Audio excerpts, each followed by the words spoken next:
everyone, welcome to Bumbling Through Dungeons.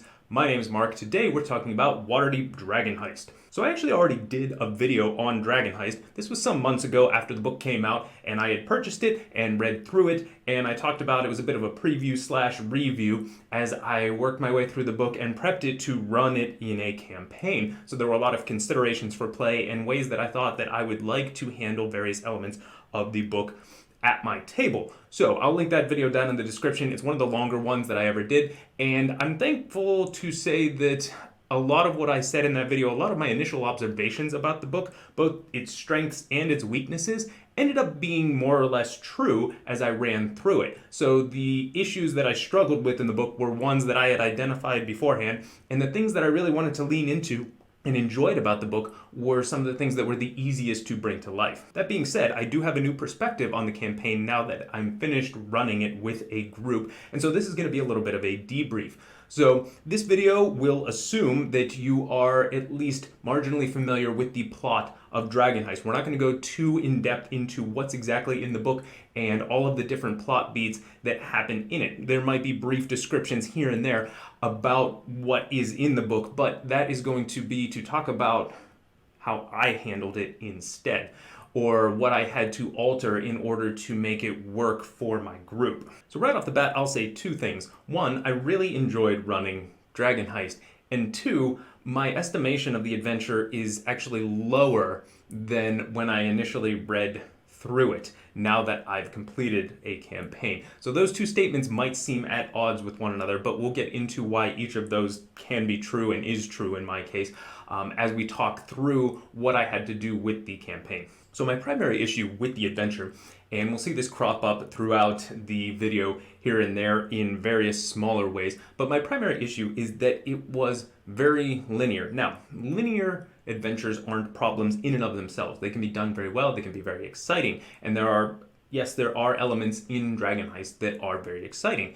That being said, this is in Waterdeep, a sprawling metropolis that really feels like it should be a more open environment.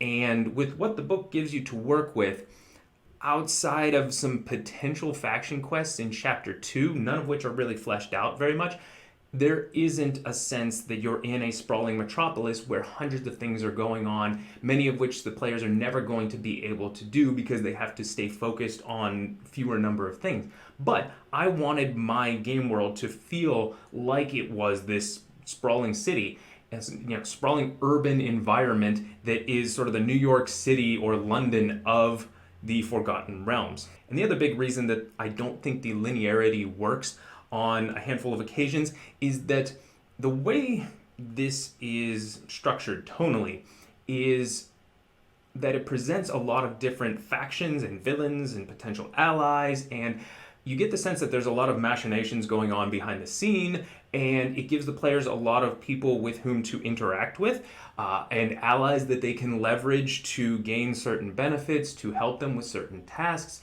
And so there are a lot of moving parts politically and criminally, both with the villains and their factions and their guilds and the goodly factions of the city that the players probably will end up allying themselves with. So when you take an environment like that, and then you essentially have one path through much of the campaign, it feels at odds. Those two things feel at odds with one another.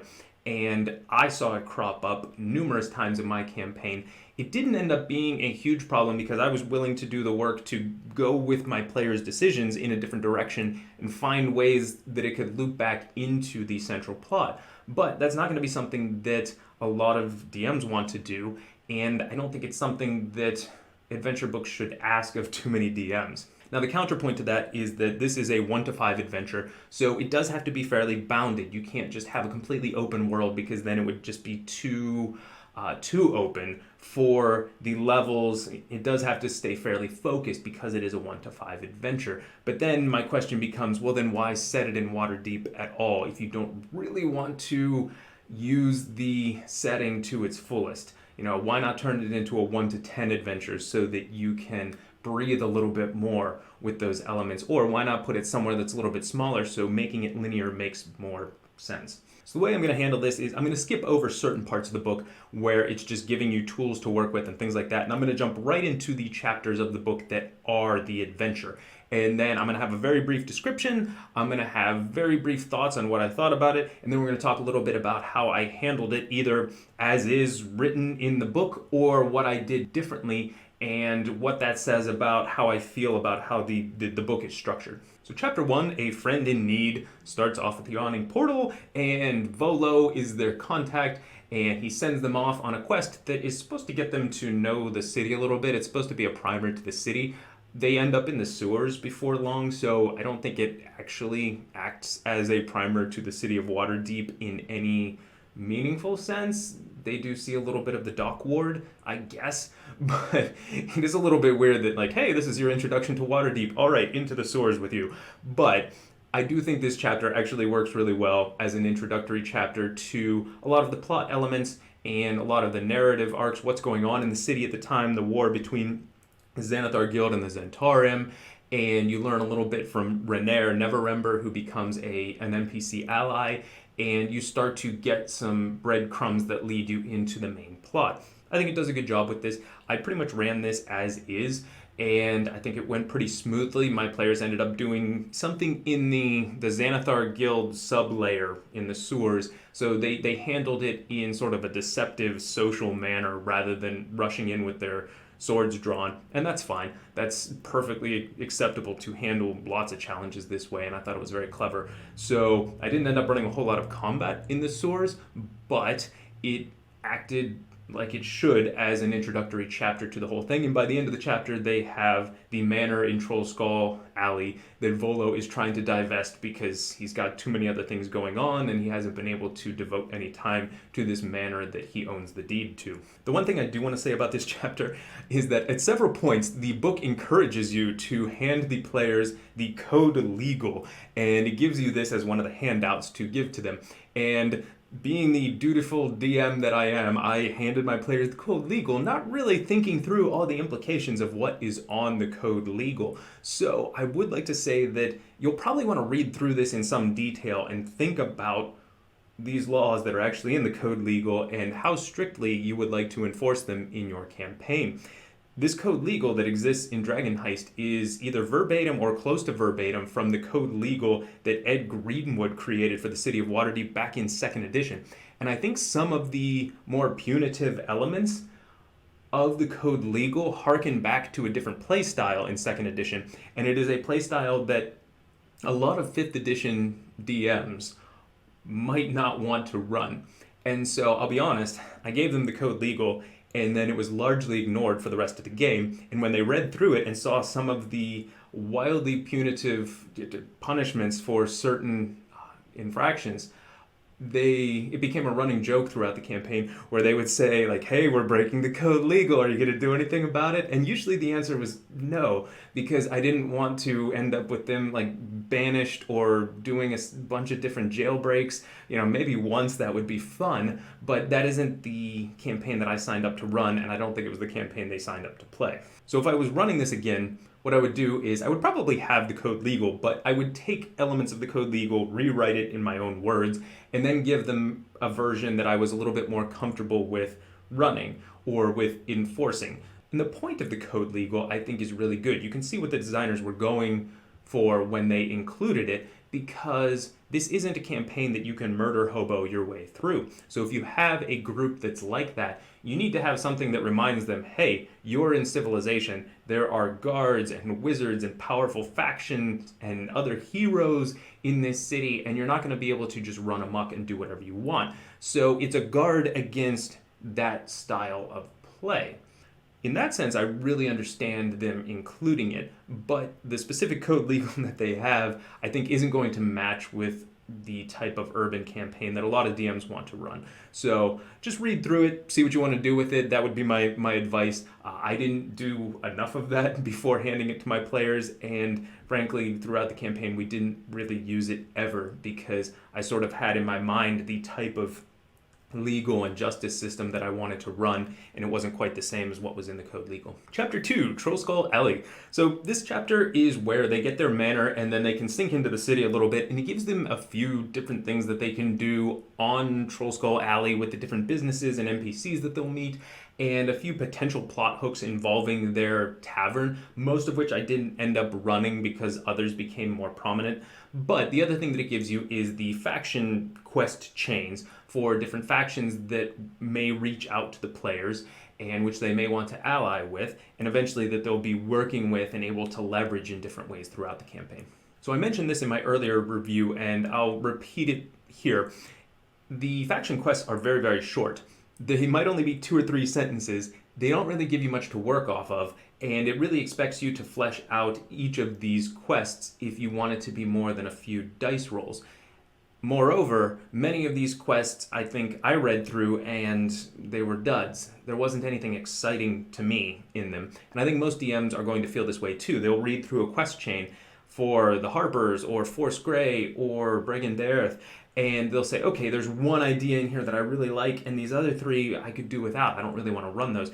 And so regardless of how you feel about individual quests or entire quest chains, it's going to require a lot of work on the DM's part to flesh these out in a way that seems believable and in a way that I think is going to be fun for most groups. So I advocated mixing and matching different quests that seem to make sense. So a lot of the factions are more or less good factions, and so you could adapt one of their quests into another faction, and with only a few minor tweaks, it should make sense with a variety of different factions. So I did a lot of this. My players ended up allied with Force Grey or the Grey Hands and the Harpers. And the quests that I ran as faction quests, some of them were related to the main plot, so sometimes I just weaved it right into the main plot. Sometimes I used ones that the book gives you as side quests, and I either altered them or fleshed them out from what they were in the book.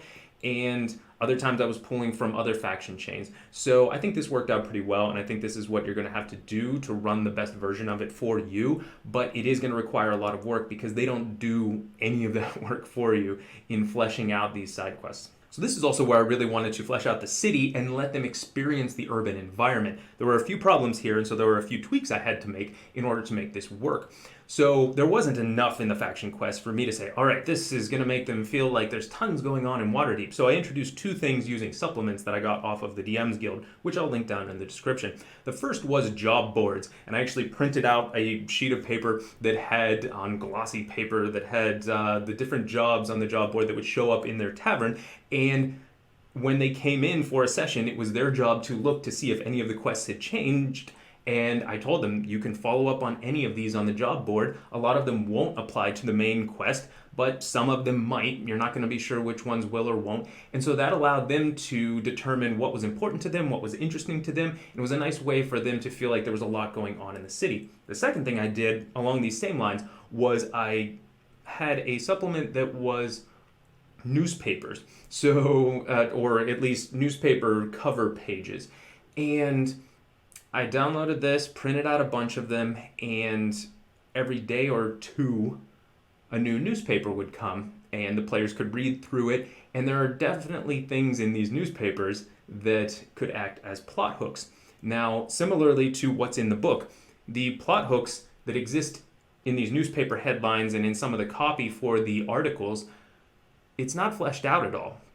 So it might give you a hook, but then if you want to turn that into a side quest, it's all on you. So I knew that going in. I knew I was going to be doing a lot of work on these side quests, but between the job boards, between the faction quests, between the stuff in the newspapers, sometimes they would overlap with one another. A lot of times they wouldn't, and there would just be different directions that they could go.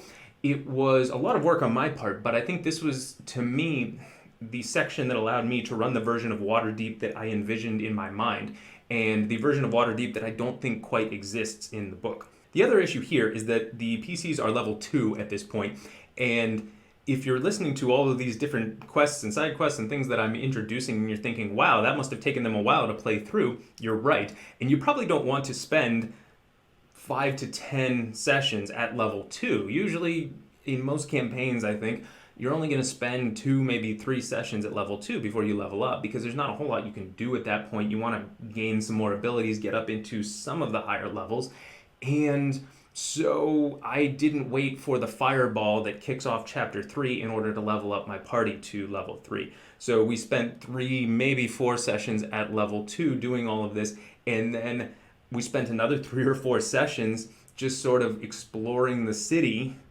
at level 3, and I think it worked out really well. And I will say that some of these side quests did give them, more of these breadcrumbs toward the main plot. So I used information about the different villains, about the different factions, to insert little bits here and there, clues that they could start to piece together into a coherent narrative around the Stone of Galore and the dragon horde that everybody was searching for. This was the other conceptual decision that I made that I don't think the book invites you to do, although you certainly can, and that's to have all of the villains active in your campaign. I actually didn't decide which villain I was going to use until pretty far into the campaign, like well into chapter 3's material, because there's no real reason you need to pick before then. I know that they're supposed to map to the season, so if you pick a certain season, that's your villain, but there's no reason you can't mix and match those. So if you pick summer, that's supposed to be the Castellaners, but if you wanted to do another of the villains, it would work in the summertime. And so I had all of them active, and a lot of these side quests ended up with them investigating. So a few of them had them investigating Jarlaxle and his circus, and they actually ended up finding the submarine. I didn't actually think when I started the campaign that I was going to include the submarine. I thought it was just going to be this thing that I mentioned afterwards that they never discovered, because I wasn't initially planning on having Jarlaxle such a large presence in the campaign world. But as they started to do some of these side quests and then found the submarine and got interested in it, I thought, oh my gosh, should Jarlaxle be my main villain? And he didn't end up being my main villain, but I had a pretty significant side quest that came to fruition a little bit later in the campaign that involved him. And this, again, I think helps to make the game world seem more alive. There are versions of this where you could just pick a single villain, the others sort of fade into the background, you never really hear from them, and then the villain shows up to do with the chase sequence and the vault and the stone, and maybe you have to go to the villain's lair, but you could run it and really only have the primary villains present for 2 or 3 of these sessions, and that felt a little disingenuous to me, given that on the cover of the book are these 4 villains, and if everybody really wants this stone and they're all in the city, why wouldn't they all be trying to work toward it? So I was still able to have my main villains, which did end up being the Castellaners. They ended up being the primary villains. However, I wasn't certain that they would be the primary villains, and I think this allowed me to play up elements from the other factions more to try to see which ones my players were more interested in investigating. And lastly, I also mentioned this briefly in my previous video, but there is a throwaway line where it talks about Volo inviting the players to tour the city with him as the tour guide. And it really is just like a single sentence in the book, but I thought there's really no chance for a DM to introduce the players to the full city of Waterdeep. It gives you all this interesting information in one of the appendices, the Enchiridion, but you're not going to see most of the stuff in the Enchiridion unless you shoehorn it somewhere into your campaign. And I thought, what a great way to introduce all these players to the city, then have Volo give them a tour. So I did that, and one of my players had played in a campaign with me previously that was run largely in Waterdeep. So she was like, I already know this stuff. And I was like, I'm sorry, nobody else does. So I think it's probably still good to do. So it probably wasn't the most fun, 30-minute to 45-minute scene for her. But at the same time, I think it bore fruit over the course of the entire campaign, because then I could refer to a lot of different areas of the city or landmarks or temples, some that were tied to the plot, some that weren't, but it again was to help the elements of world building that are there in the book, but then it doesn't necessarily bring to life in the book. So looking back on chapter 2, I think it's pretty easy to see that this is where you can flesh out the city of Waterdeep, the setting. This is where you can flesh out faction allies. This is where you can let the players luxuriate a little bit in their character chemistry, but it can be a little bit tricky because they are stuck at level 2 during it unless you're willing to level them up to 3 before the fireball, and unless you put in a lot of work. So I was pulling in the supplements I mentioned. I ran a one-shot Blue Alley, which I'll again link down in the description. It was a bit of a funhouse dungeon, but I found an organic way to incorporate it into the setting, and I thought it worked really well. My players had fun with that. So there was a lot that I was having to pull in, a lot of work that I was having to do to run the type of Waterdeep that I wanted to. And I think that's the theme of this chapter, is that it gives you enough openness to run a cool urban campaign here, but it's not all there for you as written.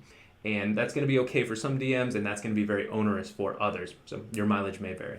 Chapter 3, Fireball. So the titular Fireball kicks off this chapter, and this is where I really start to have some problems with the way this is plotted out as it relates to player agency. So let's talk a little bit about this.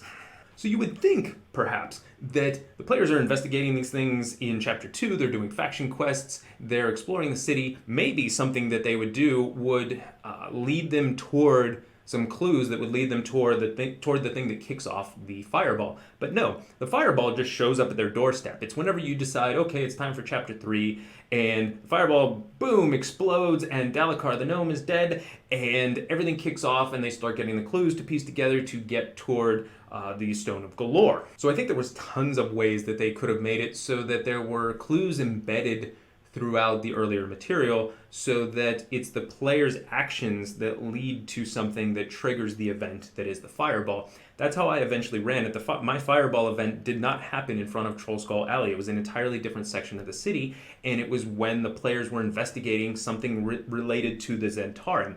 So I had the Zentarum, they had kidnapped Dalakar, and the players were following a cart that they thought might have something illegal in it. They weren't sure what. They had no idea that they were actually tracking the Stone of Galore at that point, but they had followed up on some leads and were tracking down this Zentarum ring that was doing some very criminal stuff. And so this is what triggered it, but it was an entirely different section of the city, and it was because of player actions. It was because of something that they brought about. So I've heard some complaints in this chapter about the actual investigative portion of it, and DMs having trouble metering out the clues, or groups having trouble finding the links between locations. I didn't have any issues there, and I think this is pretty easy. There's only really 2 locations in Chapter 3 that most or all groups are going to end up at, and that's the Temple of Gond and Growlhund Villa. So the Growlhund noble family has their villa, and you end up there. So there are numerous ways, I think, that you can sort of include clues that are going to get them to one or both of those locations, whether through clues at the scene of the Fireball, or through NPC allies, or through other context clues. So I didn't have any issues there. I think this is a pretty straightforward investigative sequence. What I do have a little bit more of an issue with is that, again, much like the Fireball just showing up at their doorstep in the book,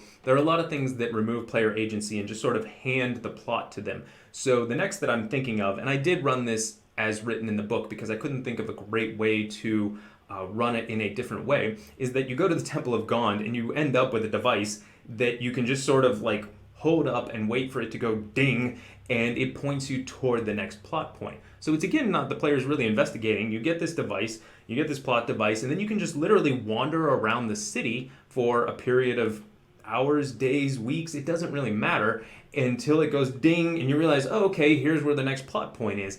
That feels like it's missing an opportunity to me. So I think it's fine. I don't think it's terrible. I think if you have some of these elements to help them to get from point A to point B, or point B to point C, that's fine. But I think there were a few too many of these, so I avoided some when I could. The next was at the Growlhund Villa itself. And it's at this point that the campaign that I and my players were in really started to diverge from what was in the book.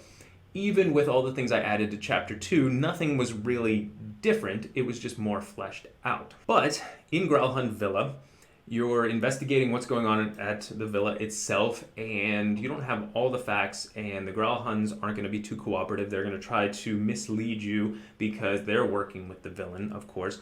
But you start to piece more together that eventually should make sense. But my players approached it and they said, okay, our priority is this Nimblewright that we want to catch.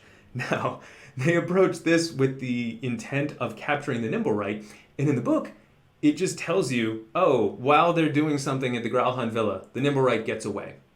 they just wave it away. So the Nimblewright gets away with the Stone of Galore, just leading them on to the next plot point. There's no chance for them to be clever and actually capture him. So as it happens, my players were rather clever, and they weren't terribly interested in talking to the Growlhuns or resolving whatever conflict was going on at the villa at that time. As soon as they realized that the Nimblewright was about to get away, and they had people outside, inside, so it wasn't just that they all rushed in and it gave me a chance to have the Nimblewright, jump out the back window. They sort of surrounded the place and they pursued the Nimblewright. And I thought, okay, let's do this. And they caught him briefly, and then he escaped again, but then they got the attention of the Griffin cavalry of the city, which was another very clever move. And so Griffins, of course, are going to be much faster than the Nimblewright. Why wouldn't they be able to capture this thing? And the answer is, of course they would. So it's at this point that something the book says, okay, just do this. A decision that my players made directly impacted that directive from the book in a way that I think the book should be able to adapt to, but really doesn't. So skipping ahead a little bit, I actually ended up not running the entire chase sequence in Chapter 4.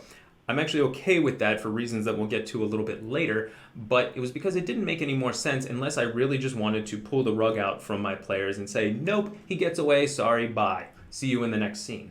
And that felt like poor railroading to me. So I did pivot here, and I did have some devils show up at the behest of the Castellanters, and a fight ensued where there was a couple imps, and the imps took the Stone of Galore, and of course imps can turn invisible, so their job was to just get the stone and get the heck out of there. And the players again had a very real chance to capture these imps, and right there, in the heart of Chapter 3, get the Stone of Galore, well before the book anticipates the players ever having it in their possession. And at that point, I thought, well, okay, I'm just going to be rewriting a large portion of this campaign, and I was okay with that, but I also felt a little bit of remorse thinking about all the stuff in the book that I was going to have to throw out. So as it happens, they weren't able to capture the imp. The imp did get away, bringing the Stone of Galore to the Castellanters, and there were enough clues at the scene that they could piece it together. They knew some stuff about the Castellanters at that point. So they pieced it together and realized, okay, the stone is probably in possession of the Castellanters. But this already is shaking up the sequence of events that exists in the book. That's okay, but again, I think there are going to be a lot of groups that make similar decisions, maybe not this one in particular, but decisions that force a DM to either say, all right, am I just going to pull the rug out from under them and plow ahead as anticipated, or am I going to have to adapt a lot of material in order to make it work with the decisions my players are making? I don't think there's enough of that wiggle room in this book. Again, in a campaign with so many different factions and moving parts where it feels like there should be more wiggle room. So as luck would have it, the Castellanters were hosting a charity gala a couple nights on from when the players lost the stone to the imps. And of course, their Harper allies were able to get them invitations to the gala so that they could attend and investigate and eventually infiltrate the Temple of Asmodeus that's beneath the Castellanter Villa. So this got them into one of the villain layers, and I talked a little bit about this in my earlier review, where there are several ways that this could play out where you never see a single one of the villain layers if you get the Stone of Galore before it makes its way into the villain's hands. And I lamented this a little bit because I thought there were a lot of nice ideas in the villain layers, but at the same time, I wanted to leave that sort of agency. I wanted to leave it open for the players to be able to get the Stone of Galore earlier in the book. So Chapter 4 is called Dragon Season, and we're going to skip over a lot of this because, as I mentioned earlier, I didn't run most of Chapter 4. Chapter 4 is the chase sequence where you eventually find the Nimblewright, which again, much like the Fireball, you just sort of have the Nimblewright show up with the note that leads them to this the first step of this multi-part chase sequence, and it again doesn't flow from player actions. And so I wasn't terribly upset that I had to throw out all that material. Also because the chase sequence itself has a lot of the same issues that I noticed in Chapter 3, in that you go to the first location in the chase sequence and you do the thing.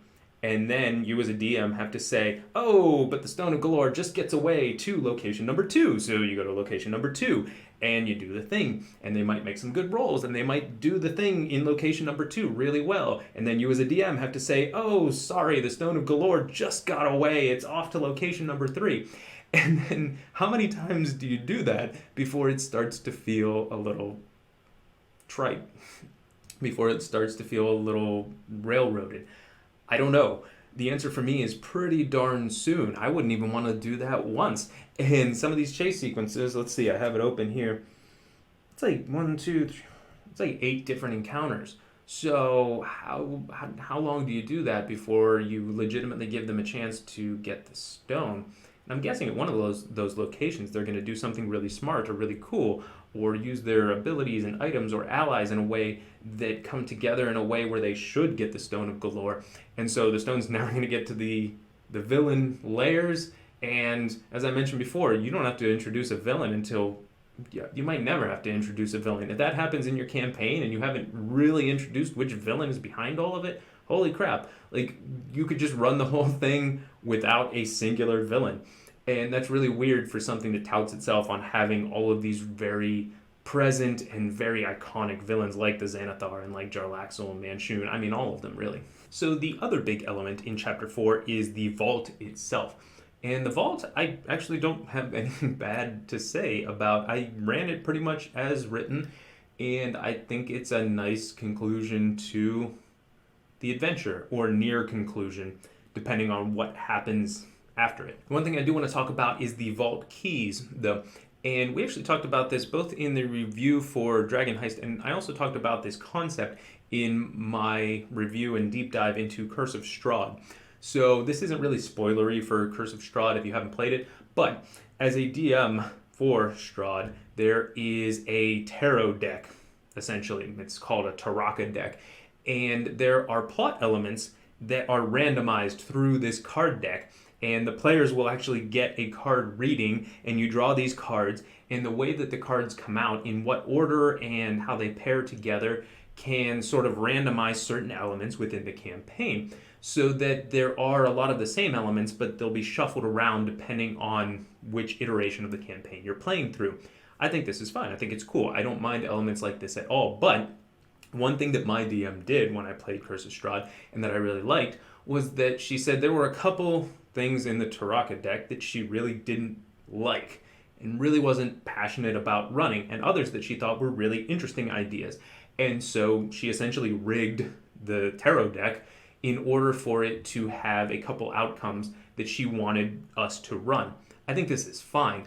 I want DMs to run material that they are excited about, that they have interesting ideas about.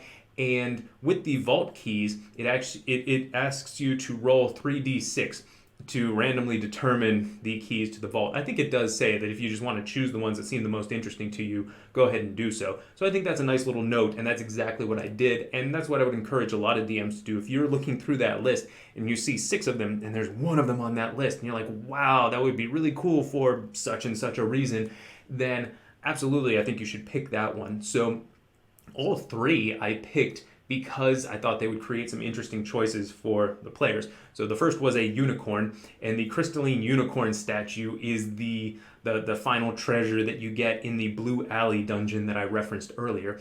And so I already knew that the unicorn was going to be one of my keys to the vault. So when I included Blue Alley, that was a nice way for them to sort of knock that out early and have more of an interest in what was going on in Blue Alley related to the main plot. The other 2 were a severed drow hand and a beholder eye stalk. And I included these because I thought that I wasn't sure where the campaign was going to be at this point and what they would have done by this point. But I thought, okay, this might be an interesting avenue for them to have to visit 2 of the other layers, the ships of Jarlaxle or the Xanathar's lair. And as it turned out, they found some clever ways to avoid having to do those things. Of course, there are other drow in the world. Not all of them are evil, but they found some working for the Zentarum, so they were able to get a severed hand. And there was actually, in something else that was going on, a beholder zombie. And so they tracked this beholder zombie down and cut off its eye stalk and used that instead. So it gave them a meaningful decision, but it also created, I think, some interesting narrative beats, much more so than some of the others that could have been randomly rolled on the charts for those keys. The last thing that I did that was a little bit off book, and this was just me having fun, is that I had all of the keys come to life when they were placed on the pedestals in front of the vault. So when they placed the unicorn, it was this crystalline unicorn, but I had it as an actual unicorn that had just been encased in crystal. So it came out, and there was a really weird, fun little RP sequence that we had. Similarly, the drow hand turned into a baby drow. So then they had an actual baby that they didn't know what to do with, and the beholder eye stalk turned into a beholder, and I had that as one of the previous Xanathars. So if you know some of the lore of Waterdeep, there's been more than one Xanathar beholder. And so I had this as one of the previous Xanathars, so he's very confused, and there was a fun little RP sequence with him, and the players essentially said, oh, there's this other guy claiming to be the Xanathar, and they sent that Xanathar after the other Xanathar. So it created some intrigue within the city, perhaps even beyond the confines of this adventure and this campaign.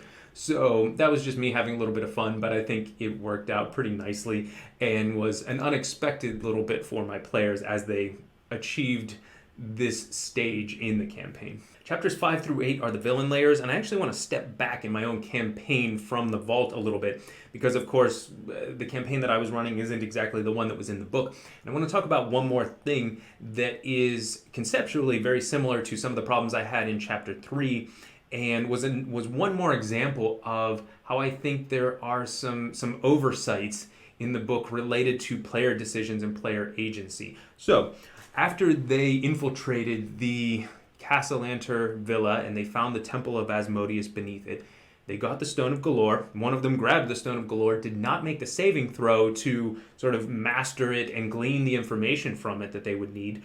They said, okay, this thing is probably dangerous. We don't want to touch it. So they just threw it in one of their packs and didn't want to deal with it after that point. So it's at this point that I sort of read through some sections of the book that deal with the Stone of Galore. And it sort of assumes that at some point your players are going to master this and get the information that they need. But my players made a decision that I think was very logical, that I would imagine some other groups would make as well, but which really is gonna kill a lot of the campaign. They said, all right, we've got these powerful faction allies. They had, Mert was one of their contacts for the Harpers. Mert is a lord of Waterdeep, and they were also, one of them was a member of Force Grey, or the Grey Hands, and so she didn't necessarily have a direct line to Vajra Safar, the Blackstaff, but she knew someone who did, and so they said, let's just go to Blackstaff Tower and give it to these people who are more qualified to deal with this, since my players sort of knew they were out of their element. So this was a very logical decision. I was happy they made it. I was like, oh yeah, that makes perfect sense. But then, as they're leaving the Castellanter Villa, I'm realizing, wait a second, they're just going to give it to their powerful faction allies, and then what's going to happen? So the book does address this, but they address it in a way that is very inadequate, and I didn't realize it until this moment. So it does say when you get to the vault that, oh, if the Harpers send aid, they'll send you these people to help in the fight. Or if the Lord's Alliance finds out about this, they'll send this aid. But it's very little aid in the scheme of things. If Mert, the moneylender, Lord of Waterdeep, one of the Lords of Waterdeep, finds out that you know where the Dragon Horde is, he's not going to send you like 2 swashbucklers and an assassin. He's going to get half the garrisons in the city to show up there with more force than would be needed to kill a god. Like, am I crazy here? I don't think so. Like, that to me is the only logical conclusion there. But then that takes the entire that takes the spotlight off the players at that point. So they say, hey, here you go, Vajra, or here you go, Laeral Silverhand, or Mert, or whoever. Like, whoever their powerful faction ally is. At that point, they say, here you go, here's this thing. We would love some reward, but we're doing this for the good of the city. Maybe you have groups that wouldn't do that, but my players already sort of knew that they weren't going to get all 500,000 gold pieces, that they would probably get some sort of reward, but a lot of it would be going back to the city. And so they were more than happy to just hand over the Stone of Galore, and this was a problem, because at that point, first of all, I saw no logical way that they wouldn't just send enough force to overwhelm anything in there, including the dragon that's in the vault. and basically end the campaign on something that would feel to me as anticlimactic. So, moreover, it would take away the spotlight from the players, and I'm always cognizant of that in campaigns that I run, where I want the spotlight to be on the players, not on their NPC allies or even on the plot. I want their actions to be at the center of everything that's happening. And this is a tricky campaign to do that with, because there are so many powerful faction allies and powerful people in the city that they might be rubbing shoulders with. So keeping the focus on the players can be an issue. And at this point, I said, thankfully, our session ended right there as they were heading toward Blackstaff Tower, so I had a week to think about it. And I knew that I didn't want to end the campaign that way, because it was going to take the ultimate agency for what happens away from my players. So I needed to come up with something. And this is a very similar example to Chapter 3. So I was actually very happy with how it turned out. There were a couple sessions that came about right after this that I thought were spectacular. But it again was something that the book isn't prepared to deal with. And I have to imagine that there are other groups who are just going to say, oh, we know Laryl Silverhand. Why don't we just give this to her? Like, that makes sense to me, right? Unless you're really playing sort of a chaotic or greedy character, like, why just go down into this ancient vault with 500,000 gold without getting as much force as possible, at which point it trivializes the challenge of it. So to answer the question of how I dealt with that, a couple nights previously in-game, they had actually done a raid on Jarlaxle's ships for, it was sort of a side arc that I was running. I won't get into the details of it exactly, but it was in conjunction with some help from the Harpers and some help from Force Grey, who were also hitting the submarine at the same time. And what I ended up deciding was that the Xanathar Guild and the Zentarim knew about this raid on Jarlaxle's ships and his submarine, and they thought it was a play for the Stone of Galore. And so they erroneously thought that the Stone of Galore was in Blackstaff Tower or Castle Waterdeep. So what I ended up having was a street war where there was a temporary alliance between the Xanathar Guild and the Zentarim, who had besieged Castle Waterdeep and had attacked Blackstaff Tower in order to hit these two locations with their combined might and try to get the Stone of Galore away from them before they took the treasure away. So that essentially cut off these really powerful faction allies from the players.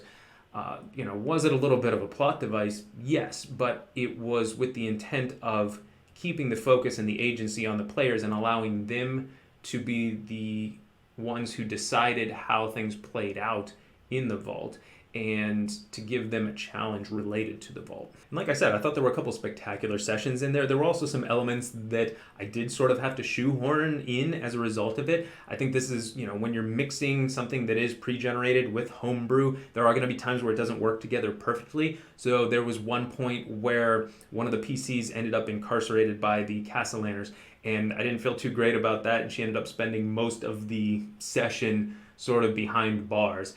And I know it didn't feel great for her as a player, and it made sense from like the villain motivation perspective, but I wasn't able to come up with a better solution as a DM to allow her more agency for basically an entire session where she wasn't able to play as her character. So we resolved that eventually and got the group back together, but there were just a lot of moving parts, and sometimes I was able to do things with it that I thought were really great and that flowed naturally from player actions.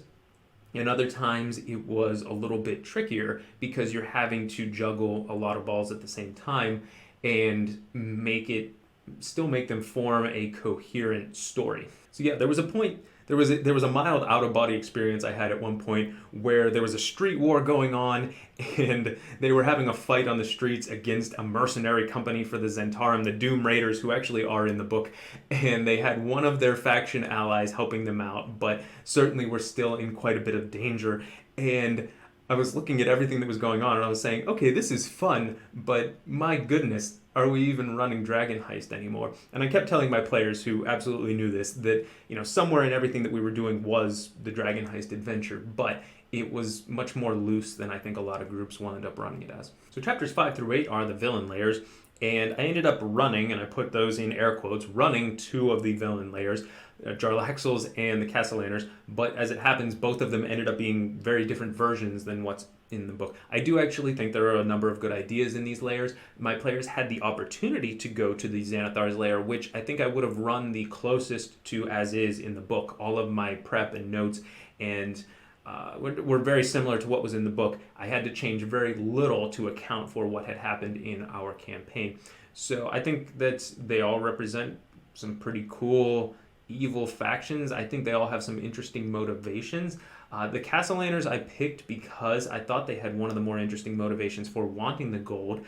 What I didn't anticipate is that there never ended up being a point that made sense for them to... There was no time for exposition for the Castellaners to impart to my players why they wanted the gold.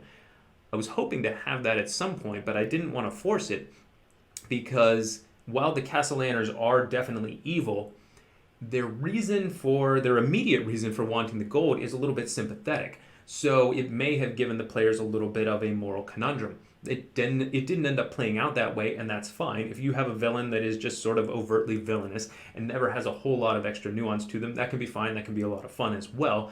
But I never had a chance to introduce this. So if you're going to pick one of the villains, and I think the two that have a little bit more nuance to their reasoning for wanting this gold are the Castellaners and Jarlaxle. If you're going to choose one of those two, really think about how you want to introduce their motivations to the players so that they have something to think about.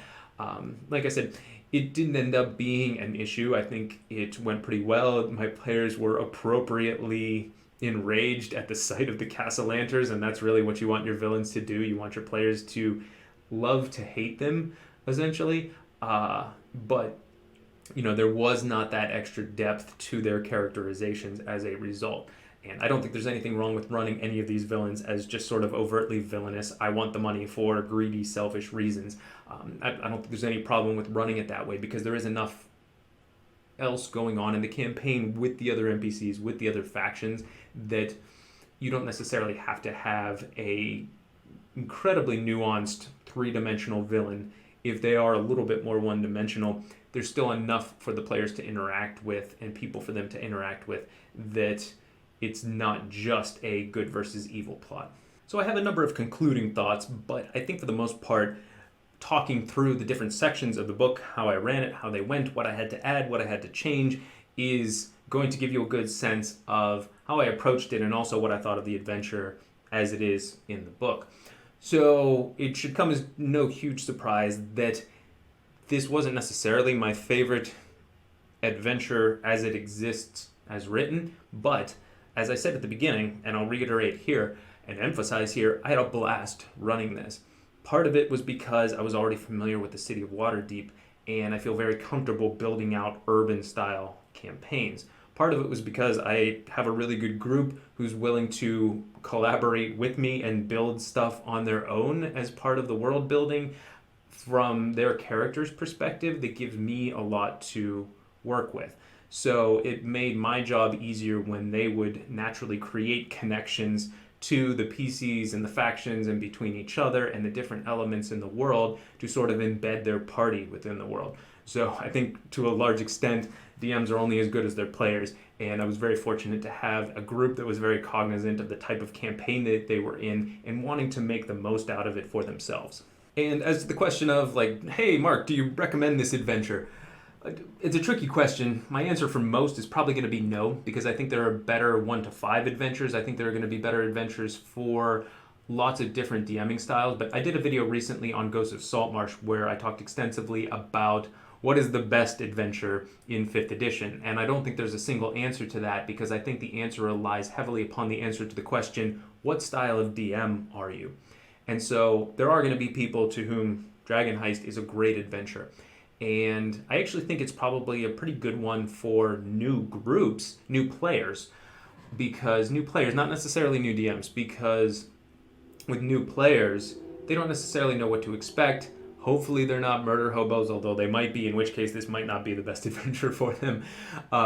But they might not balk at some of the more linear elements because they might not know how wide open some campaigns can get. So I do think that there are enough cool elements in this 1 to 5 adventure that if you ran it as is, it would be a lot shorter than the version I ran. You might be able to get through it in 10 or 12 sessions, and they could have a very fun time with it. I actually think it's a little problematic for new DMs because large urban environments can be very intimidating, and I'm not sure the book gives you enough to work with to flesh all that out unless you're doing a significant amount of work outside of the book. So if you're looking to DM something in an urban setting, I'm trying to think of one in 5th edition that I think is, this might be really the only one that's based specifically around a city setting, although of course a lot of the others hop in and out of city settings, so one of those might be more to your liking. But I think that something like Hoard of the Dragon Queen is another adventure that's essentially linear, but it doesn't pose as many problems with the world around that linear campaign that I think should imply more decisions. So that one might be a little bit easier to run if you're looking for an A to B to C linear structure. If you're looking for a good 1 to 5 adventure, I would still just recommend the starter set from the beginning of 5th edition. Lost Mine of Phandelver is an excellent one.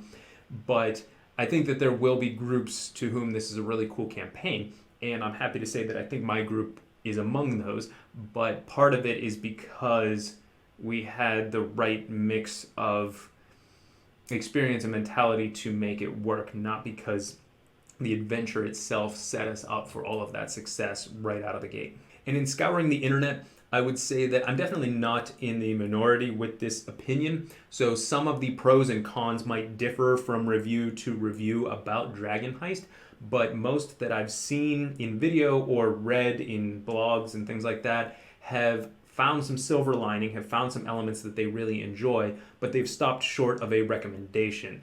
And if you look at ratings aggregators like EN World, Dragon Heist is one of the lower rated adventures across a lot of ratings compared to others that have come out in 5th edition.